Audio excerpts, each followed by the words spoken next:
Olá, mundo! Hoje a gente vai continuar a nossa série detalhando as etapas do processo de desenvolvimento de um aplicativo. Nós já falamos um pouco sobre ideação e começamos a ver protótipos. Já fiz um vídeo para você sobre um protótipo de baixa fidelidade, é esse aqui. A gente trabalhou um pouquinho com o wireframe num software chamado InVision. Lembre-se que o wireframe dá para fazer até no papel.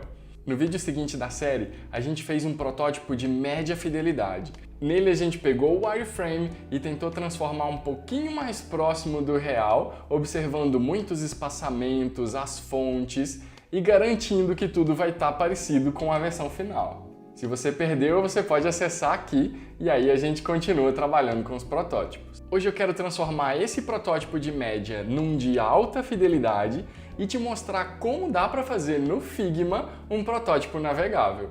Essa é a última versão do protótipo que a gente fez. É um protótipo de média fidelidade, então ele ainda não traz todas as imagens, mas traz os espaços reservados. A gente falou muito sobre observar espaçamento para safe area, por exemplo, e garantir que as coisas tenham os tamanhos corretos. Agora eu quero trazer um pouco mais para a realidade. Então eu vou transformar essas áreas circulares e quadradas nas imagens que vão simular as imagens reais. Eu já coloquei aqui embaixo algumas imagens que a gente pode utilizar para poder criar o nosso protótipo de alta. Além disso, eu coloquei alguns elementos do UIKit, que é o kit de elementos de interface que a gente utiliza na plataforma iOS.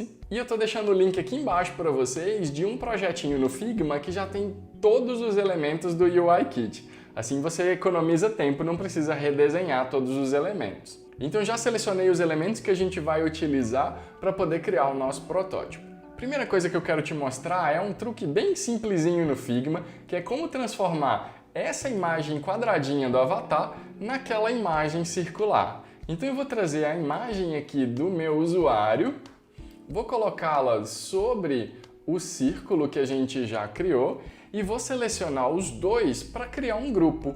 Então olha, eu estou selecionando aqui os dois, Ctrl G para agrupar, e aí eu consigo identificá-lo aqui na nossa hierarquia. Então é o grupo 19 aqui, já posso até renomear ele.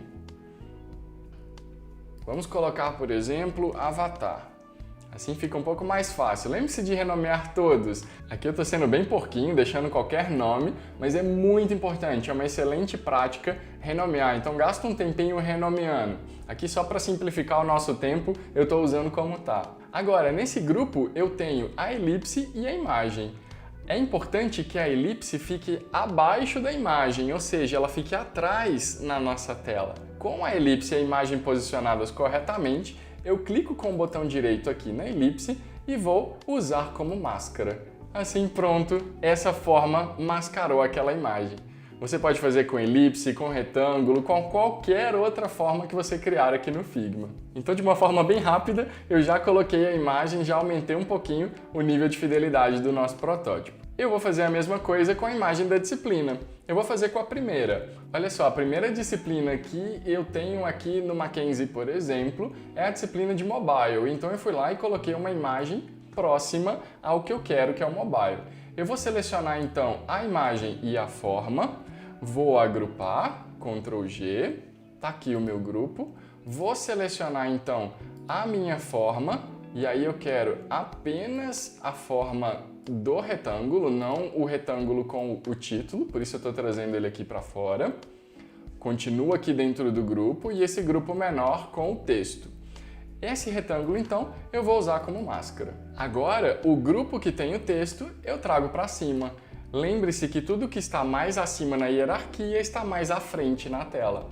Então eu já tenho a imagem da disciplina. O que eu posso fazer agora é começar a customizar um pouco, trocar o texto de disciplina 1 para o Web Mobile, que é o nome da disciplina, trocar as cores, e aí a gente pode fazer algo parecido com isso.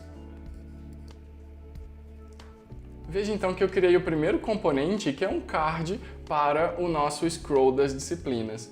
Eu já tenho um próximo reservado ali embaixo, que é a cópia de outra disciplina, então vou substituir aqui para a gente ganhar tempo. Veja que eu fiz um ajuste no tamanho da máscara, assim eu consigo ter os dois cards do mesmo tamanho. Sempre que você precisar, você pode ajustar tanto a imagem quanto a máscara, caso seja necessário. Próximo passo, eu vou colocar a tab bar correta de acordo com aquele documento do UIKit. Pronto, a minha tela principal já está pronta num nível de fidelidade muito maior do que o que tinha antes. Eu vou fazer a mesma coisa para a próxima tela.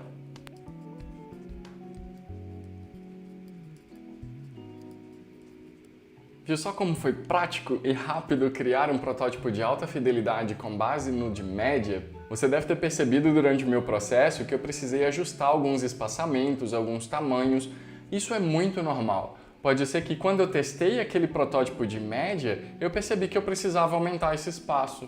Então eu corrijo isso nessa versão do protótipo de alta. Maravilha! Do jeito que está aqui então, a gente já tem o nosso protótipo de alta fidelidade, ele já é funcional para a gente. Agora, o que eu quero fazer é torná-lo navegável. Assim eu consigo testar com alguns usuários e ver o que eles estão achando da navegação da tela. Aqui no Figma, na nossa barra da direita, onde nós temos as propriedades de design, nós temos ainda uma outra abinha que é o Prototype, que é a parte de protótipo.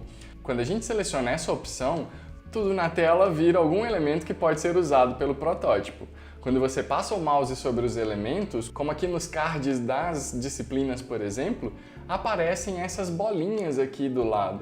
Quando você para o mouse sobre ela, aparece um mais. Se você clicar no mais e arrastar para outro elemento, você está criando uma interação que sai deste elemento clicado para o outro. Por exemplo, eu posso clicar no maisinho da disciplina de Web Mobile e jogar para o frame. Quando eu jogo para o frame, perceba que ele já usou o snap encaixando certinho no frame, colocou o azulzinho em volta para que eu possa perceber. Se eu soltar, ele vai abrir esse pop-up que vai me dar as opções da interação. Nesse caso, ele está usando o evento de tap, ou quando ele clica, ou quando ele dá um tap no celular. Aí ele faz a navegação para a tela de detalhe. Só isso, a gente já tem a navegação criada. Você pode explorar depois todos os métodos e todas as ações que você pode utilizar. Assim você consegue criar protótipos ainda mais interessantes. Para a gente testar, basta clicar no play que tem aqui em cima à direita. Observa que ele já colocou o frame para mim do iPhone, uma vez que eu identifiquei aquele frame com o tamanho e a proporção específica do iPhone, e que se eu clicar em qualquer área que não tem interação, ele vai me mostrar as áreas que eu posso clicar. Por exemplo, eu cliquei aqui fora, ele me mostrou em azul, destacando ali o elemento clicável. Se eu clicar nesse elemento, ele faz a transição para a próxima tela. O que a gente precisa fazer agora é completar as transições. Eu posso, por exemplo, colocar uma transição no botão voltar. Olha só o que eu faria. Então aqui eu tenho o protótipo que eu já testei, eu consigo clicar na disciplina e abrir a tela de detalhe, e eu consigo agora clicar no voltar para ele voltar para a tela principal. Eu posso fazer o mesmo processo com outro card ou com a tab bar abaixo, assim eu consigo criar todas as telas e simular todas as interações possíveis. Assim eu garanto que nos testes o meu usuário vai ter uma experiência muito parecida com o real. Lembre-se que aqui você está usando dados fixos, então eu já coloquei os dados da disciplina Web Mobile, por exemplo.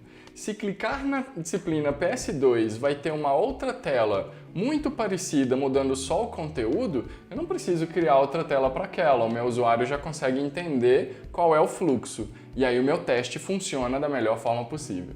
Muito fácil fazer um protótipo de alta hoje em dia, não é não? Não tem mais nenhum motivo para você não fazer o protótipo durante o seu desenvolvimento. Agora você já sabe fazer um protótipo de baixa fidelidade, um wireframe, no papel, no InVision, no Figma ou qualquer outro aplicativo. Você já sabe fazer um de média fidelidade, transformando o primeiro que a gente fez, e agora um protótipo de alta.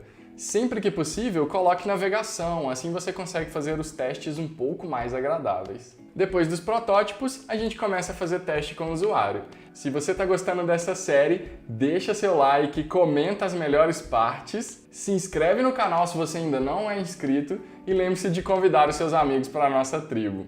Eu te vejo no próximo vídeo. Tchau!